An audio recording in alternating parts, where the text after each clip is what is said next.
Hello, good morning everyone. আমি shiny from Netherlands. আজকের গল্পে আপনাদের সবাইকে স্বাগত জানাই।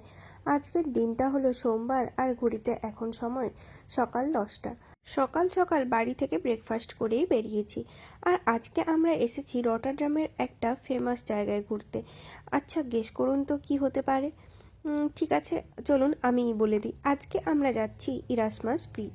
ইরাসমাস ব্রিজ কিন্তু এখানকার বেশ বিখ্যাত একটা জায়গা বলতে পারেন। যারাই নেদারল্যান্ডস বা রটারডামে আসেন তারা কিন্তু এই ইরাসমাস ব্রিজ না ঘুরে বাড়ি যান না। আর এখন এখানে জুলাই মাস চলছে, তাও কিন্তু বেশ ঠান্ডা আছে দেখুন। আর এখানে তো ওয়েদার খুবই আনপ্রেডিক্টেবল, আগের থেকে বলা যায় না কি হবে কি না হবে। মানে এই হয়তো গরম আছে, আবার এই ঠান্ডা পড়ে গেছে, এরকম চলতেই থাকে সব সময়। এই 2-3 দিন আগের কথাই তো, একদিন এত গরম পড়েছিল আর এতটাই পরিমাণ রোদ ছিল যে ভীষণ গরম লাগছিল। তারপরের দিনই আবার সোয়েটার পরে বেরোতে হচ্ছে। ভাবুন তাহলে এখানের ওয়েদার নিয়ে আর কীই বা বলবেন। আজকেও এখানে প্রচণ্ড পরিমাণে বাতাস দিচ্ছে, যার জন্য ওয়েদার কিন্তু বেশ ভালোই ঠান্ডা ছিল। আর আমাদের সামনে যে লোকগুলোকে দেখতে পাচ্ছেন, ওনারা হয়তো এখানকার ট্যুরিস্ট।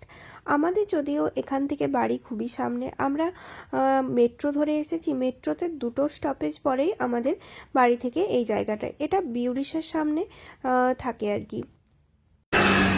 প্রচুর জল আছে নাকি?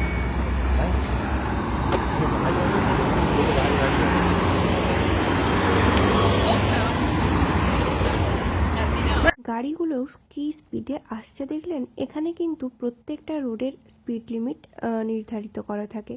মানে আলাদা আলাদা রোডে স্পিড লিমিট আলাদা হয়। মানে আপনাকে ধরুন এই রোডে 150 কিলোমিটার পার বেগে চালাতেই হবে, সেই ক্ষেত্রে কিন্তু এর থেকে কমে চালালেও আপনার ফাইন হতে পারে। আর দেখুন, ওই একটা মানুষ সামনে দিয়ে হেঁটে গেল না, উনি কিন্তু এখন জগিং করতে বেরিয়েছেন। এখানকার মানুষজন শরীর নিয়ে খুবই সচেতন।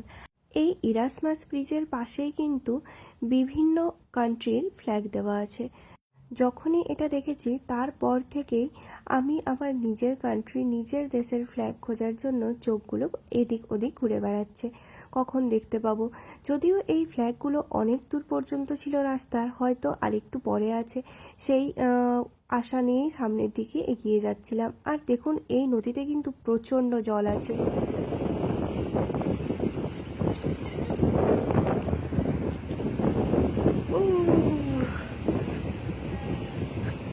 ওই যে দূরে ভি শেপের একটা দেখতে পাচ্ছেন না, ওটাই ইরাসমাস ব্রিজ।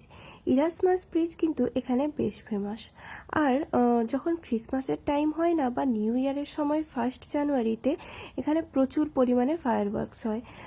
প্রায় আধ ঘন্টা ধরে ফায়ারওয়ার্কস হতে থাকে। এইবারে আমি আপনাদেরকে সেটাও দেখাবো। আর এই ব্রিজটার উচ্চতা কিন্তু প্রায় 139 মিটার হবে। তাহলে ভাবুন, এত বড় ব্রিজ। যদিও এই ব্রিজ রাত্রেবেলায় দেখতে এর থেকে আরও অনেক বেশি ভালো লাগে। চলুন সামনে গিয়ে আরও আপনাদেরকে ভালো করে দেখাবো। এতটা আমরা হেঁটে চলে এসেছি, আর পুরো রাস্তাটাই কিন্তু বিভিন্ন দেশের ফ্ল্যাগ দেখা যাচ্ছে।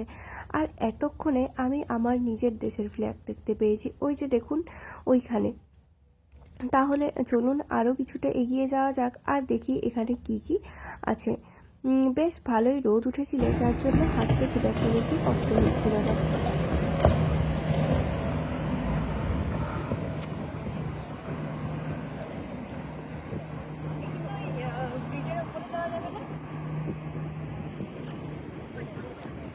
আমি যতক্ষণ দূর থেকে ব্রিজটা দেখতে পাচ্ছিলাম ততক্ষণই ভাবছিলাম যে ব্রিজের ওপরে যাওয়া যাবে না, বা কখন ব্রিজের ওপরে যাব। কারণ সবসময় এরকম মনে হয় না যে যেটা দেখতে এসেছি সেটা কখন সামনে থেকে দেখব। আর এখানে দেখলাম পুরো রাস্তাটাতে এরকম কিছু একটা চকমকে জিনিস দেওয়া ছিল, দূর থেকে যেটা রোদ পড়ে বেশ চকচক করছিল, আর দেখতেও ভালো লাগছিল। যদিও এই রাস্তাটায় হয়তো ওই কাঁচ টাইপেরই কিছু দেওয়া ছিল, জানি না, ঠিক বুঝতে পারিনি। আর এখানে এরকম একটা স্ট্যাচু টাইপের করা ছিল, যেখানে দাঁড়িয়ে আপনি ফটো তুলতে পারেন। আর এটা ছিল একটা অনেক বড় বোট। এই বোটটা বা ক্রুজটাতে হয়তো অনেক দূর দেশে পাড়ি দেয়। আর দেখুন, এখানে থেকে কিন্তু প্রচুর ক্রুজ ছাড়ে, যেটা অন্য দেশ অবধি চলে যায়। আর এই ক্রুজটার মধ্যে তো হোটেল বা রেস্টুরেন্টও ছিল। দেখুন সামনেটাতে কত চেয়ার টেবিল দেওয়া আছে, আপনি চাইলে ওখানে বসে খাওয়া দাওয়াও করতে পারেন। এখন যে জায়গাটাতে আমরা আছি এটা হলো রটারডাম। আর আপনারা হয়তো জানেন যে রটারডাম কিন্তু দ্বিতীয় বিশ্বযুদ্ধের সময় একেবারেই ধ্বংস হয়ে গিয়েছিল। তারপর এই শহরটা আরও নতুন করে তৈরি করা হয়। আর এই যে সব বড় বড় বিল্ডিং দেখছেন, এগুলোও কিন্তু খুবই নতুন। তাই এখানকার স্ট্রাকচার একেবারেই ডাচ স্ট্রাকচারের সাথে মেলে না। এগুলো একদম সিটি ভিউ পাবেন আপনি এখানে আসলে। আর এখান থেকে একটু দূরে যদি স্কিডাম চলে যান, তাহলে কিন্তু সেখানে আবার আপনি একদম অরিজিনাল বা অথেন্টিক ডাচ কালচারের বিভিন্ন টাইপের বাড়ি, সেখানকার রাস্তা, ব্রিজ দেখতে পাবেন। তার জন্য এটা এতটা বেশি নতুনত্ব লাগছিল। আর ওই যে একটা ফ্লোর টাইপের দেখতে পাচ্ছেন না, ওটা দিয়ে এখন আমাদেরকে ওপরে উঠে যেতে হবে। আর এখানকার সিঁড়িগুলোও কিন্তু বেশ একদম প্লেন ছিল, মানে খুব একটা বেশি হাঁটতে বা উঠতে অসুবিধা হবে না। আর এইটা দিয়ে গেলেই আপনি একদম ইরাসমাস ব্রিজের সামনে পৌঁছে যাবেন।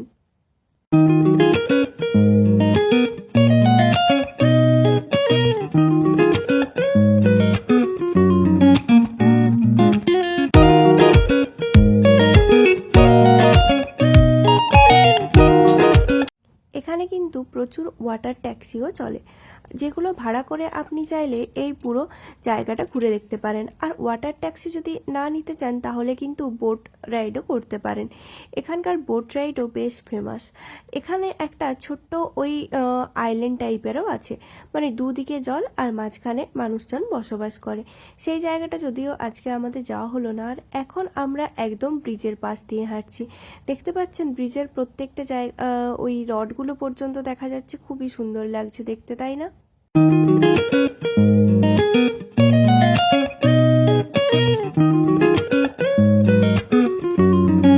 ব্রিজ তো দেখা হয়ে গেল, এরপর বাড়ির দিকে রওনা দেব। আর দেখুন এখানে কনস্ট্রাকশনের কাজ চলছিল, তার জন্য এত সুন্দরভাবে জায়গাটা বন্ধ করা আছে। আর এটা দিয়ে খুব একটা বেশি ট্রাম, ট্রেন, মেট্রো পেরোতে পারবে না। জাস্ট আপনি পায়ে হেঁটে যেতে পারেন বা সাইকেল নিয়ে যেতে পারেন। আর দূরে ওই বিল্ডিংটা দেখতে পাচ্ছেন, ওই বিল্ডিংটা দেখে মনে হচ্ছে যেন হেলে আছে বা ভেঙে পড়বে, কিন্তু ওটা এখানকার একটা স্ট্রাকচার বা ডিজাইন বলতে পারেন। আর দেখে মনে হচ্ছে যেন পিলারের সাহায্যে এই বিল্ডিংটাকে আটকে রেখেছে। কি সব অদ্ভুত অদ্ভুত আইডিয়া, তাই না? মানুষের মাথার থেকে বেরো। আর এই যে এতক্ষণ ধরে যে বিল্ডিংটা আমরা দূর থেকে দেখছিলাম, এখন আমরা একদম তার সামনে চলে এসেছি। সামনে যে রেড কালারের রোডটা দেখতে পাচ্ছেন, এটা কিন্তু অনলি সাইকেল যাওয়ার জন্যে। আর আমরা এখন রোডের এই পাশটাতে চলে এসেছিলাম, আর এটা দিয়ে দেখলাম যে একদম জলের সামনে যাওয়া যাবে। তাই ভাবলাম ওটা একটু দেখে আসি। এখানে দেখুন একটা কত বড় ক্রুজ দাঁড়িয়ে আছে, আর এটাতে মনে হয় পার্টি হচ্ছিল।